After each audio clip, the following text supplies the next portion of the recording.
During a storm one day, I seen an SES truck go past, and I was actually said to my dad, "Oh, do you know much about those people?" And he said he knows we're all volunteers. And when I was growing up at Boolaroo, the Boolaroo headquarters was only a block away, so my dad took me down there.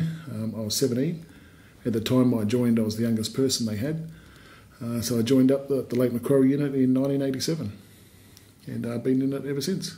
Last year I done a thing what's called a truckload of thanks, where we covered a local rescue truck in a clear perspex, or laminate, sorry, and we took it around all the shopping centres and got people just to write their signatures and write messages on these rescue trucks. It was just basically saying a big thank you to all the volunteers. And then we took the truck that day down to the Sydney Opera House, and that's when they turned it orange. Like anything in the SES, I originally joined, and I was doing rescue, climbing on roofs, doing searches, assisting with storms, cutting up trees. I thought a lot of my skills there were wasted because I was starting to make a lot of media contacts with another hobby that I had. So I moved into the operations section and started doing media work. So that involved, basically what I do now is doing a lot of the media releases. And I also do the communications here, which again sort of feeds back to one of my hobbies. So it just sort of goes hand in hand with that. But now my main roles are just, I'm the communications manager and also the media officer for the unit. I class this unit here as my second family, which I do. Everyone's great. We all help each other if we've got any problems. It's a big family environment here.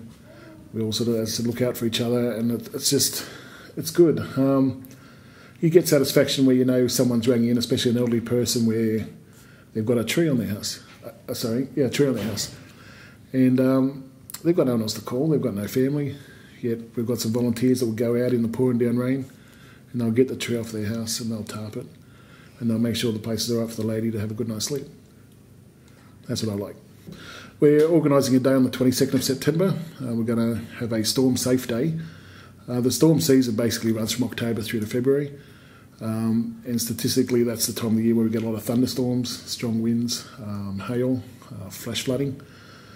So we use that week to promote what people should be doing around their houses to make sure everything's secure, make sure your drains are clear, your roof's okay. We also use it again to promote the SES, because a lot of people don't realise that the guys in orange that you see out in the trucks are all volunteers, so we promote that as well, and we just sort of mix in together, where we hope to have some displays and encourage people to come and talk to us, where we can talk about the storms, what to expect, and also talk about what the volunteers do. A lot of people think that the SES is all Dad's Army, a lot of old fellas running around. Those days are gone. We've got a lot of young people. This unit alone has got a very large percentage of women that do it. Again, that's sort of something I sort of aim at to get people to come. A lot of younger people, because over the years they can learn from the older people as the older people drop off. We've got young people that will fill their boots. We also encourage a lot of the recruitment here for the unit.